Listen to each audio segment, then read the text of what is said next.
Super Bowl 58, Taylor Swift and Travis Kelce.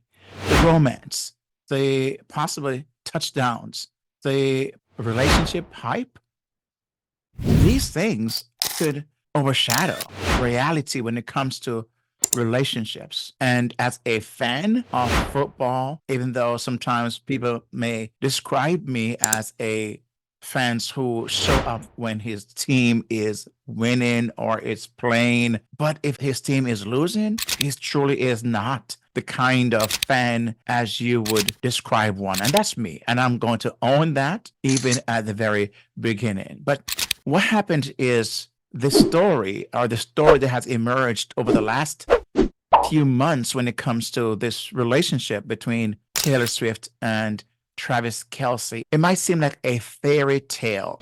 And here's the truth. The intense focus on their relationship during the football season and leading up to the Super Bowl can actually, I believe, have a negative impact on future and current relationships. So in this video, I'm going to break down 5 reasons why I believe the Taylor Swift and Travis Kelce hype can hurt relationships. And most importantly, how you can avoid falling into the comparison trap and build a strong, healthy relationship that lasts. Now, as you know, Super Bowl 58 will feature the Kansas City Chiefs, which is a team that Travis Kelce plays for, and the San Francisco 49ers. Now, as soon as both teams qualified to play for in the Super Bowl, the buzz by many news outlets and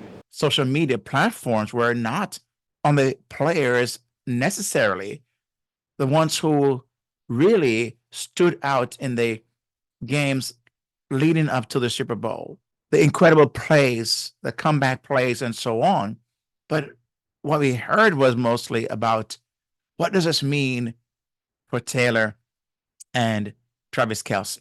Now, I understand that this is marketing. This hype is all about for attendance and watch time, which will soar as a result of that. And I get it. I get it. I understand that. But here's my concern about the relationship aspect of what we see being played out in the public's eye, and what I believe could have a negative impact, as I mentioned, upon people who are in relationships currently, but also those who will form relationships at a later time, especially if they're looking on and they're, I would just say, salivating about these relationships, or this relationship they're watching, and they'll be mesmerized, may begin to wonder about what they need to do for their relationship.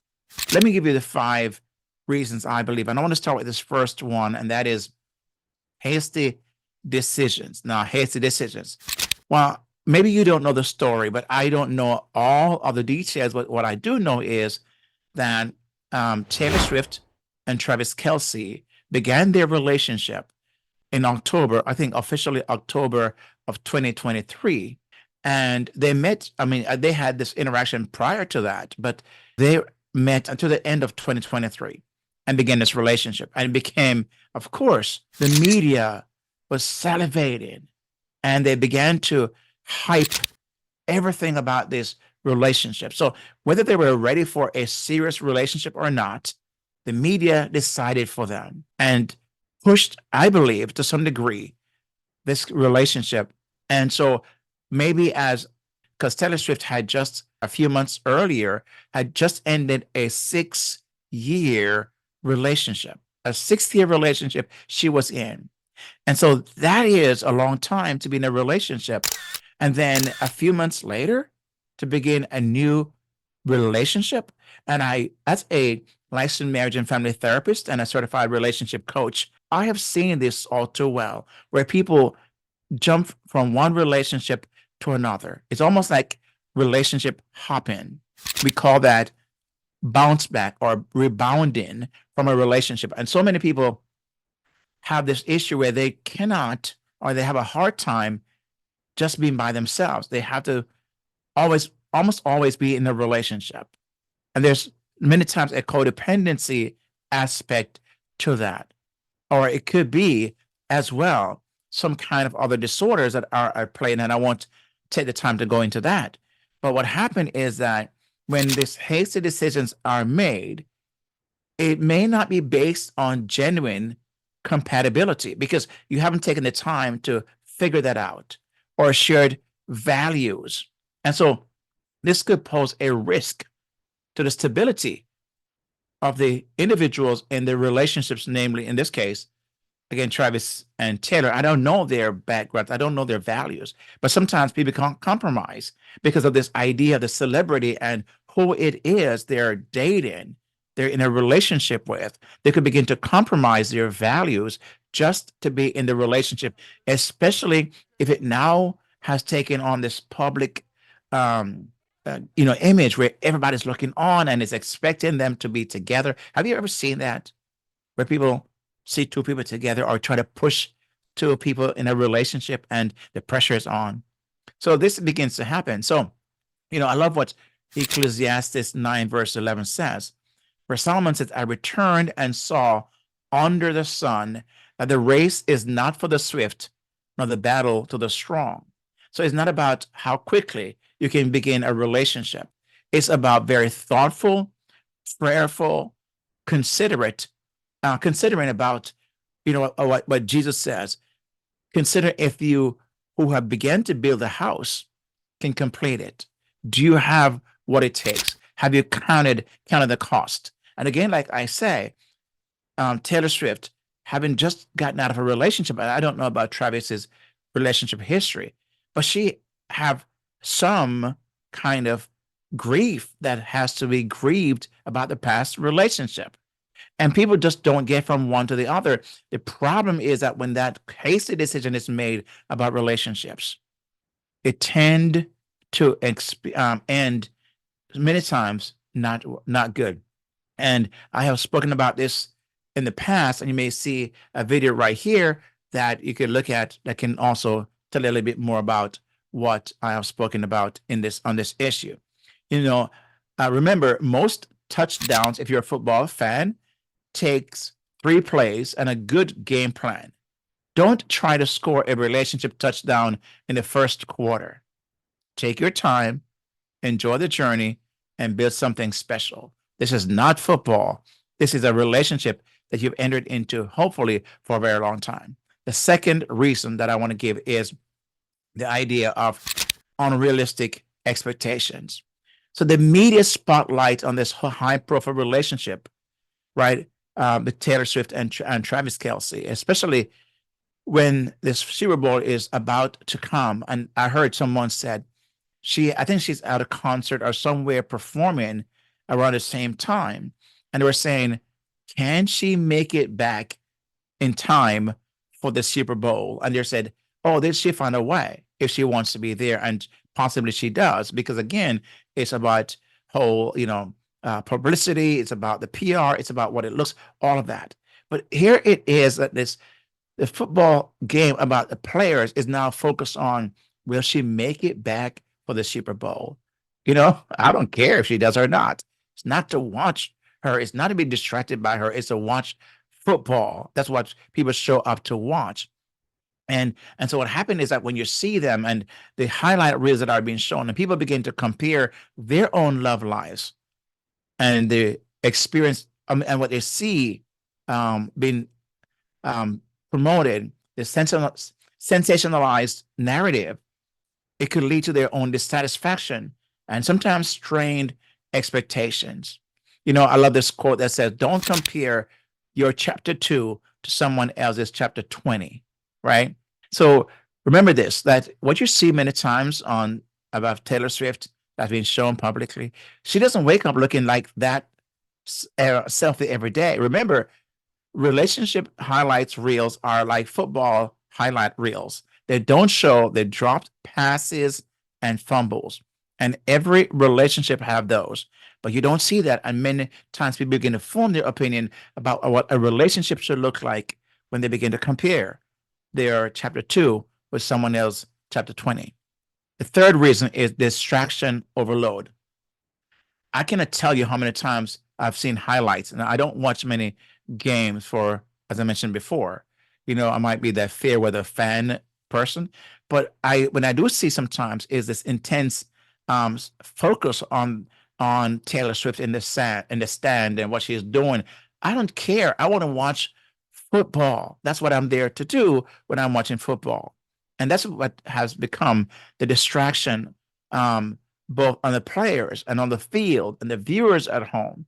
So instead of enjoying the game for its sportsmanship and competition, attention is now being diverted to this romantic narrative and potentially, I think, sometimes undermining the excitement of football. I know, all the Swifties and the fans of Taylor loves that, and I get it. But they can go to a concert and enjoy and have her full blast as long as they want to, but leave football alone. So I'm all for love, but if I wanted to watch a romantic comedy, I wouldn't have turned in for the Super Bowl. Give me touchdowns, not tailor-made drama. Okay, I'm just saying. So the fourth reason, if these reasons are resonating, if you are in any way agreeing with anything I've said or disagreeing, I'd love to hear. So once you hit that like button right now and make sure you're hearing from a comment someplace, let me know what your thoughts are so far in what I've just said. And make sure you subscribe to the channel. I would really greatly appreciate that. Number 4, the public pressure. And so many times in relationships, there's this pressure from friends and family members and those who truly want to see a relationship become a reality. Maybe some are trying to undermine as well. But there's a public pressure because there's a constant scrutiny from the public and media regarding this relationship of Taylor Swift and Travis Kelce. And so what that does, it adds another layer of pressure on their personal lives. And they now have to feel like they have to perform and always be on because they know the camera is on them. And, that's the price to pay for celebrity status, I'm sure. But at the same time, this pressure can push them beyond creating a true sense of getting to know each other at a deep level and understand the nuances of relationships and how the compatibility of their relationship. Do they have what it takes? And so I love what the scripture talks about, the idea of we need to avoid this whole idea of being conformed to the world, but be transformed by the renewing of the mind.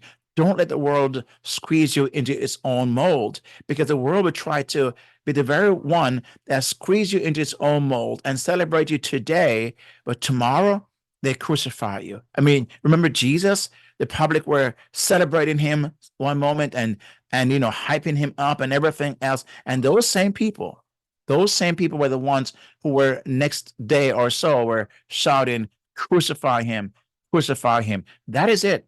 So you cannot allow yourself to live your life according to the public applause or even criticism. You live your life based upon your convictions and your values, and make sure it's centered and it's anchored somewhere where it's unshakable. And that's why I recommend so often, let it be anchored in God, in Jesus Christ, where it's solid and it's unmovable, unshakable, and nothing moves you, no matter what you see or hear, because it's focused on Jesus. Okay. And the last one, number 5, is a comparison, right? The comparison strain, where people began to compare their relationships and they're looking on, and the media is hyping everything up, and they're wondering, why is my relationship not like that? And they're asking their mate and their spouse or their partner, why aren't you as loving as we see on television, of how Taylor is lovey-dovey around Kelce, Travis, or vice versa? Well, my friend, that's made for TV. It's made for TV version. As many times it's not what real life is all about. It's about nitty gritty, and sometimes things are not pretty. Okay. And so normal relationships may face strain because you begin to compare your romantic relationship with these glamorous portrayal of what you see on this, in this case, Taylor and Travis. And this comparison can lead to feelings of inadequacy or dissatisfaction, which jeopardize the foundation of healthy relationships. I love 2 Corinthians 12, verse 12 that says, 10, verse 12 that says, for we dare not value or compare ourselves against those who flaunt themselves, for those among them who compare themselves are not wise. I love this quote. Your love story won't be televised on ESPN or any other sports channel, but that doesn't make it any less real or meaningful. Focus on building something genuine, not chasing highlights. Okay. So don't let Taylor and Kelsey's fairy tale fool you. Real relationships involve more than touchdown celebrations and stadium dates. We're talking dirty dishes, grocery runs, and surviving in-laws. That is the essence of true relationships. And so as we come to this part here, I want to ask you today to think about this. And if you in any way agree with anything I've just said, make sure you hit that like button. And also make sure you subscribe to this channel. If you have any thoughts about this, what I've just shared, I'd love to hear from you. Okay, make sure you comment below and let me know what's your thoughts. Let's continue this conversation. And I truly appreciate you taking the time to watch this, and make sure that you watch this video right here, because what I did was I talked about something very similar in this whole issue of Jennifer Lopez and Ben Affleck, featuring a car slamming moment captured by the paparazzi. You'll want to watch this video right here to see what I had to say about that. And my friend, thank you for watching, and I hope to see you on the next video right here on this channel. Thank you, and God bless you.